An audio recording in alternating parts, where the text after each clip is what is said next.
Ezra Bowen never expected his Wednesday afternoon to end with a mop handle pressed against his windpipe and a woman he had dismissed as furniture staring down at him like she was deciding whether to finish the job.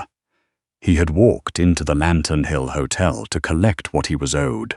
Simple, routine, the kind of errand his underboss normally handled, but Ezra had wanted to see the place himself.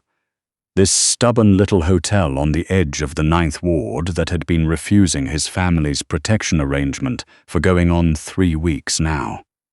He expected to find a frightened manager, maybe a weeping owner, someone who would crumble the moment he stepped through the door in his $3,000 suit and his reputation. He found Greta Polzunov pushing a housekeeping cart down the hallway of the 2nd floor, wearing a faded gray uniform 2 sizes too small and a pair of orthopedic shoes with a split in the left sole. She was a big woman, broad-shouldered, heavy-hipped, the kind of size that some people spent their entire lives apologizing for. Greta had stopped apologizing somewhere around her 18th birthday. She moved through the hotel's narrow corridor the way water moves through rock. Not fast, but with the patient absolute certainty that she would get where she was going regardless of what was in the way. She wasn't supposed to be part of this story at all. The Lantern Hill's owner, a nervous little man named Archie Sue, had inherited the property from his aunt and had absolutely no idea what he'd also inherited: 2 decades of irregular cash arrangements with the Bowen organization, the most quietly dominant crime family operating along the eastern Gulf Coast. When Archie had politely but firmly told the collection man he was not going to participate in that kind of arrangement going forward, the polite phase of the relationship had ended. Ezra Bowen had sent 2 men ahead of him to make the point clear. They were supposed to rough up the lobby a little, scare the staff, send a message written in broken furniture and pale, shaking faces.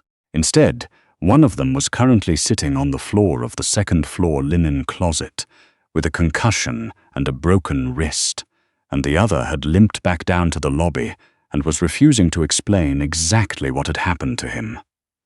Ezra had come up to see for himself. He turned the corner at the end of the hall and found Greta Polzunov wringing out a mop with the practiced efficiency of someone who had been doing it for a long time and had zero interest in discussing the matter. She had a small cut on her left forearm, no more than a graze, and she had wrapped it neatly with a strip of cloth torn from a clean pillowcase. She didn't look up when he appeared. "Hotels closed to walk-ins on this floor," she said. "Renovation. You want the lobby." Ezra looked at her. Then he looked at the door of the linen closet, which was slightly ajar, and at the leg of one of his men just visible through the gap. "You did that," he said. It was not a question. Greta squeezed the mop handle and looked up at him for the first time. She had a broad, plain face, dark eyes set wide apart, and the particular quality of stillness that belongs to people who have spent a great deal of time being underestimated and have decided to find it useful rather than insulting. He put his hands on the girl at the front desk. Greta said, "Anita, she's 19. He grabbed her by the hair." She paused. I asked him to stop. And then, he didn't. Ezra studied her. His first instinct, the same instinct that had steered him wrong so profoundly in the last 3 minutes, was to categorize her: overweight, mid-20s, housekeeper. The kind of woman the city produced by the thousands and forgot about immediately. The kind of woman who moved through the world invisible, unremarkable, not worth the effort of a second thought. He had made that mistake once today already. He was apparently about to make it twice. "Do you know who I am?" Ezra asked. Greta set the mop against the wall with a quiet, deliberate click. "Mr. Bowen." "Yes." She folded her thick arms across her chest. "Archie told the staff who might be coming. He wanted us to know so we wouldn't be scared. And are you scared?" She looked at him for a long moment, assessing. "I've been scared before," she said. "This isn't that." He stepped toward her, closing the distance deliberately, the way he always did, using his height, his suit, the specific gravity of his name like a weapon. He stopped close enough to make her feel the intrusion of his presence. Most people took a half step back without realizing it. It was involuntary, the body confessing what the voice tried to hide. Greta did not step back. She tilted her head up to look at him, unblinking, and there was something in her expression that he had almost never encountered in 38 years of being Ezra Bowen, the total, serene absence of performance. She wasn't pretending to be brave. She wasn't managing her fear. She simply, genuinely, was not afraid of him, and the difference was as stark and unsettling as a door opening onto a room he hadn't known was there. "You're going to want to leave this floor," Greta said quietly. "Is that right? I've got a cart full of cleaning supplies, and about 20 minutes before Mr. Sue calls the police. Your man in the closet needs a hospital." "The other one?" She glanced toward the stairwell. "I think he's reconsidering his career choices.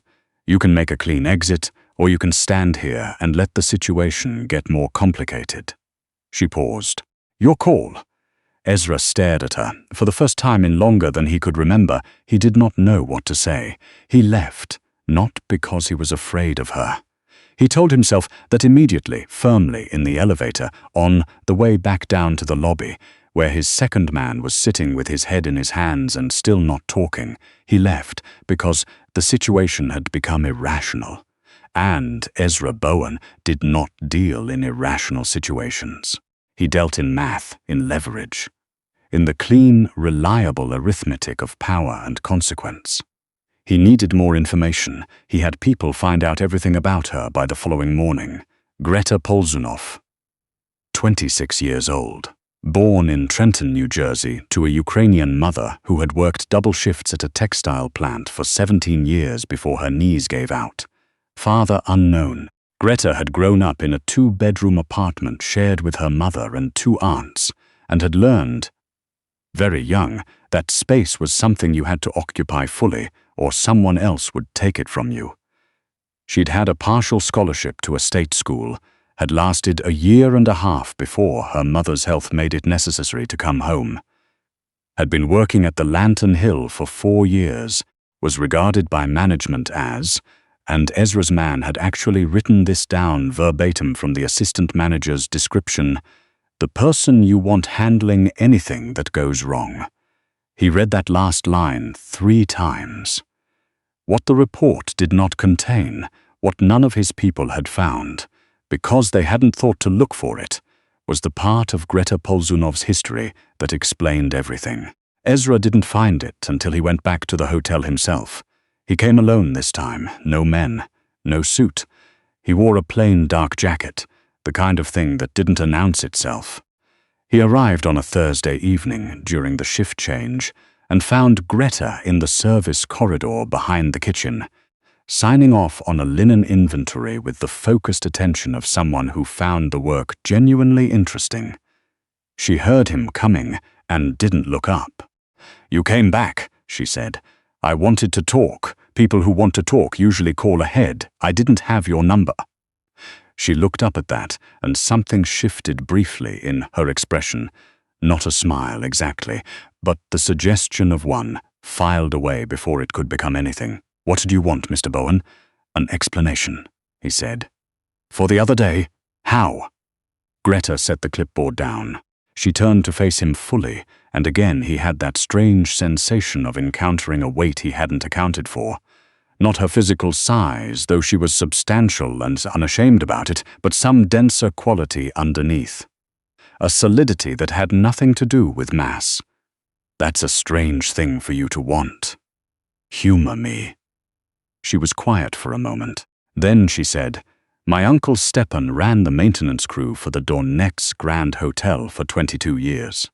Old Soviet-era place, 15 floors. He used to say that working in a building means learning every inch of it, the joints, the weight-bearing walls, the places where the structure is strong and the places where it isn't. He said if you know a building well enough, you can move through it in total darkness and nothing can surprise you." She paused. He also did 2 years for aggravated assault before he came to the States, so he had some other things to teach me as well. Ezra looked at her. He taught me how to handle men who use their size as a weapon. Greta continued, perfectly matter of fact.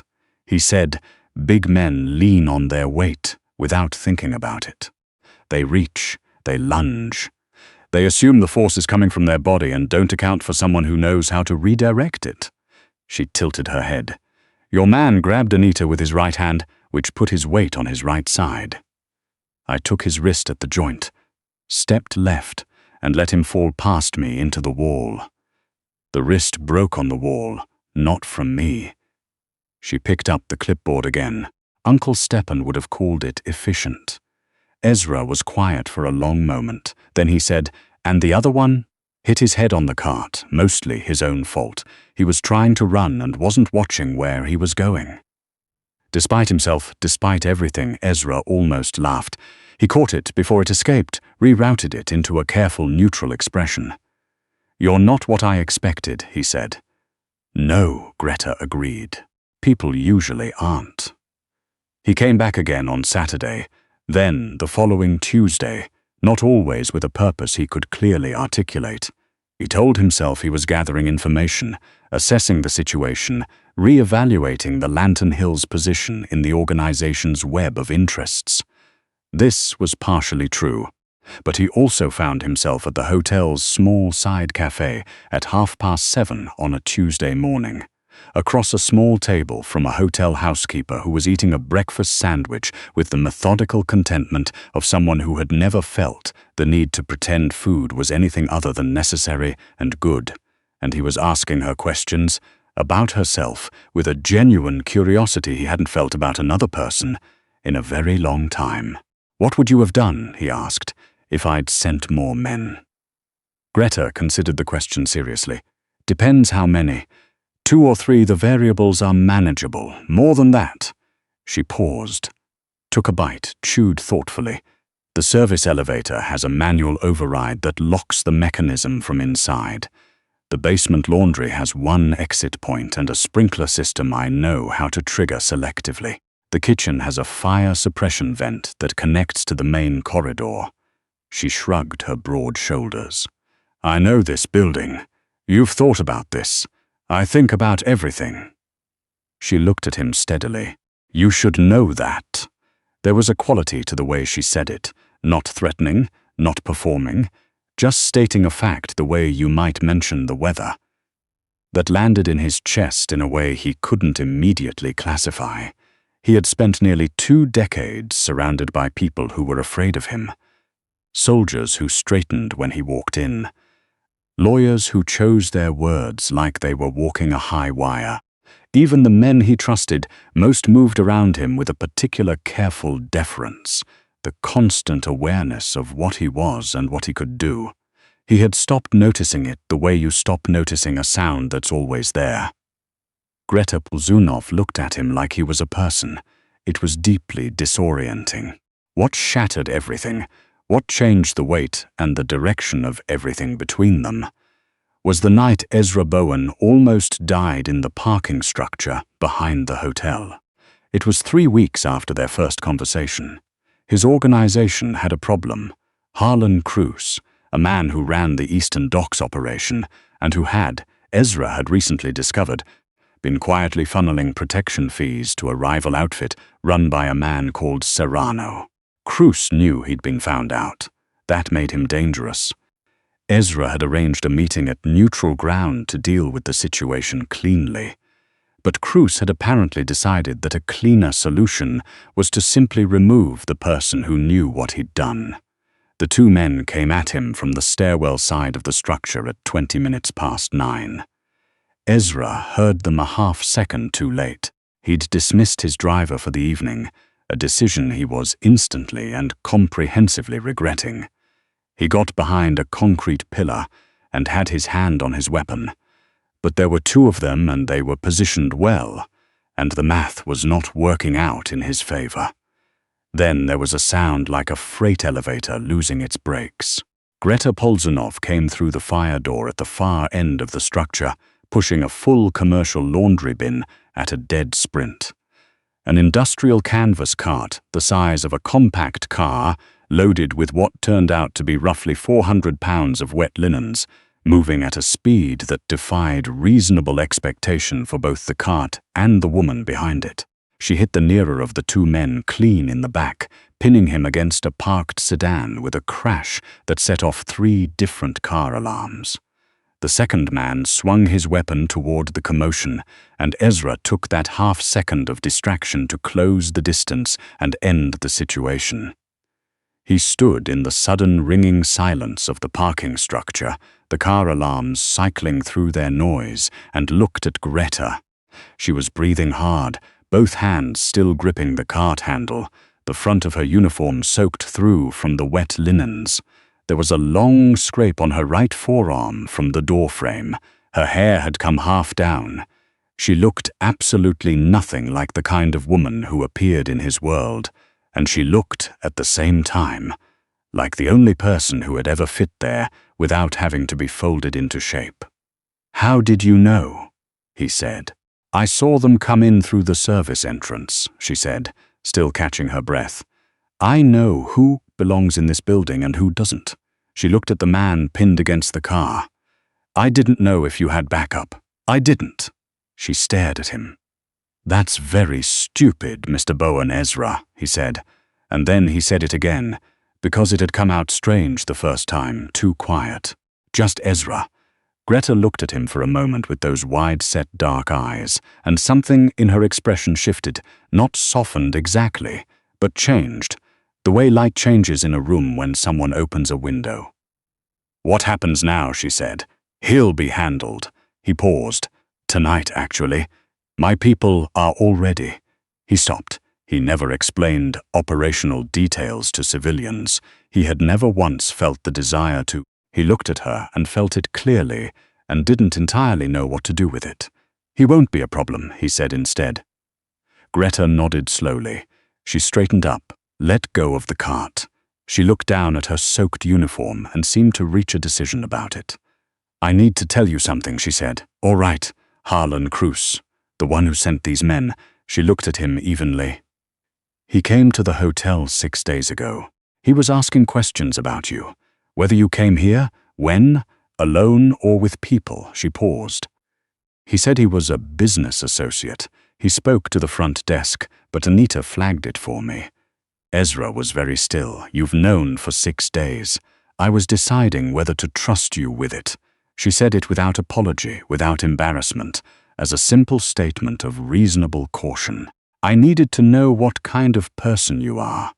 And now," Greta looked at the two men on the ground, at the laundry cart, at the graze on her own arm. "You didn't run," she said. "When things went wrong, your first move was to get into position, not to get out." She paused, considering. "You could have used me as a distraction. I would have, in your position. You didn't." Something in his chest, some carefully maintained distance, contracted in a way he felt physically.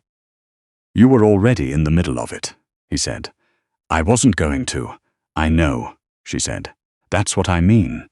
They stood there in the cooling air of the parking structure, sirens starting somewhere in the middle distance, and Ezra Bowen looked at Greta Polzunov and felt, for the first time in a very long time, that the ground under him was not the ground he had thought he was standing on. "I have a problem," he said. "You have several, the one in my organization." Cruz was working with someone. He wasn't smart enough to have run this alone. Someone higher up in my structure gave him access to my schedule. He paused. "I don't know who." Greta was quiet for a moment. She looked at him with the particular careful attention he had come to recognize, that deep gathering quality, the sense of someone who was processing not just what you said, but what it cost you to say it. "I've been doing the books for Archie on the side," she said, "keeping the hotel's records. Before that, I kept the accounts for my uncle's landscaping business, and before that for a Russian social club in Trenton that was." She paused delicately. "Not entirely a social club." She looked at him. "I understand how money moves. I understand how you hide a payment inside a legitimate ledger, so it looks like something it isn't." She was quiet for a beat. "If someone in your structure is being paid by an outside party, the money has to go somewhere. It always does." He looked at her for a long moment. "You're telling me you can find it. I'm telling you I could look." She met his gaze squarely. "I'm also telling you that if I do this and I find something, I'm going to tell you the truth about what I found, even if it's inconvenient. I don't shade information for anyone. I wouldn't want you to." "You say that now." There was something in her expression, a careful watching, the look of someone who had been promised things before and had learned to wait for the shape of them to become clear. Most people, when they say they want the truth, mean they want confirmation. Ezra held her gaze. "I've been running this organization for 11 years, he said. "I have survived 3 federal investigations, 2 attempts on my life before tonight, and a rate war with the Serrano outfit that took 2 years to resolve. I did not do any of that by wanting confirmation." He paused. "Tell me what you need to do this." Greta thought for a moment. Then she named it, and it was specific, and it was direct, and it was exactly the list of a person who had already been thinking about the problem before she was asked. He gave her access the following day. It took her 11 days. She worked at the hotel in the mornings, same as always.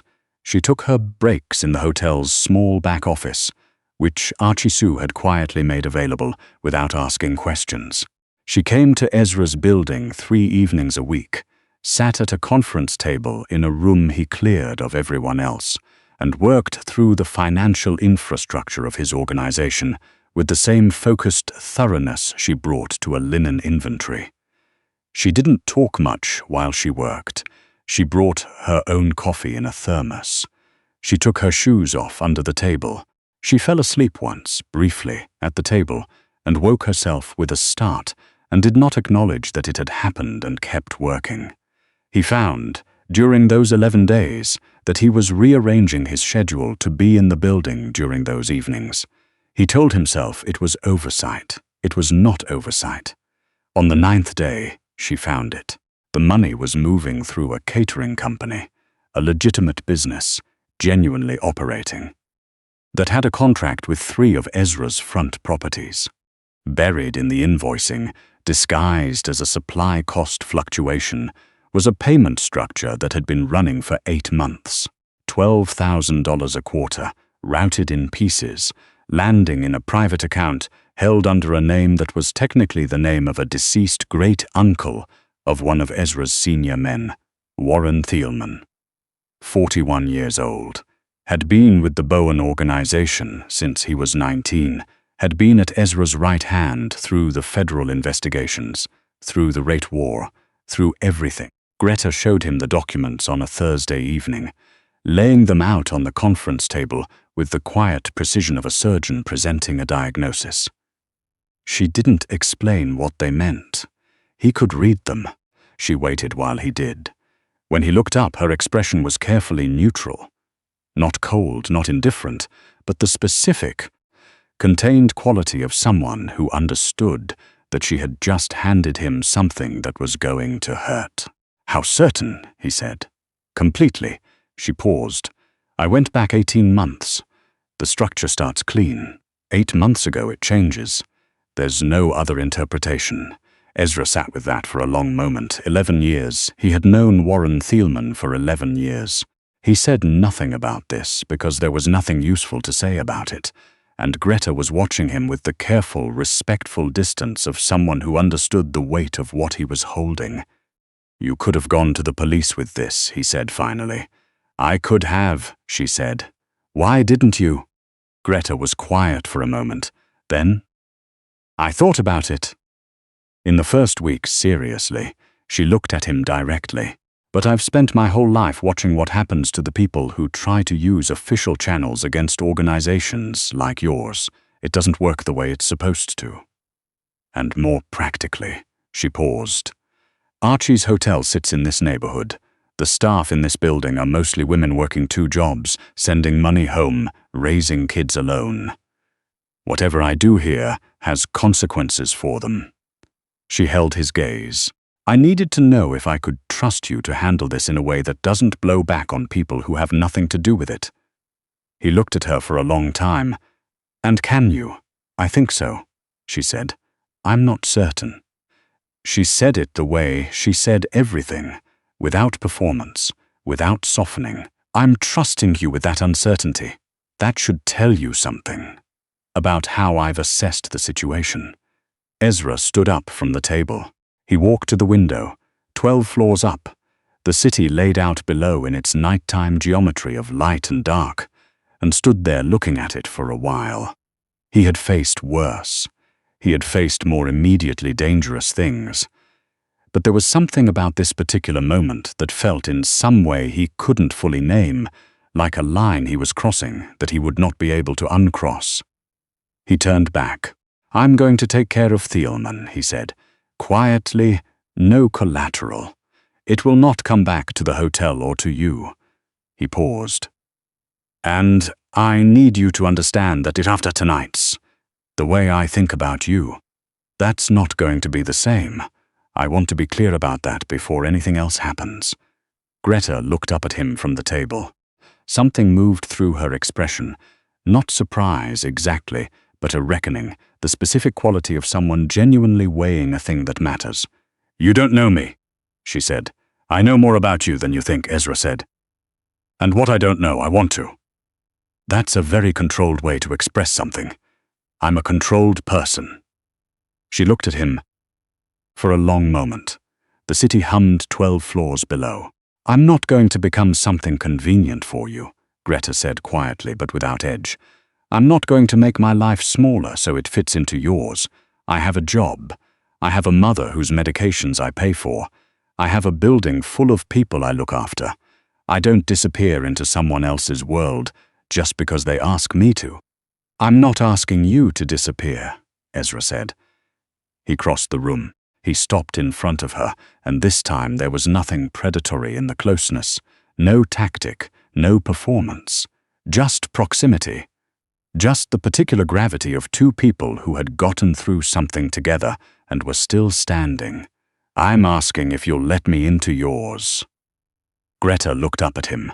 She was quiet for a long time, long enough that the room seemed to change temperature slightly. Then she said, I need to know something first. Ask.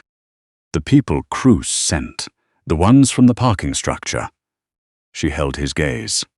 What happened to them?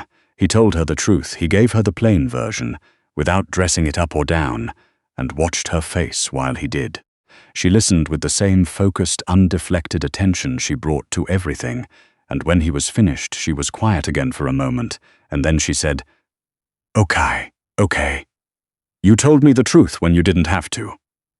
She stood up from the table, which brought her close, and she was substantial and warm and entirely herself in the way she always was, taking up exactly the space she occupied, not more and not less. That matters to me more than the thing you told me.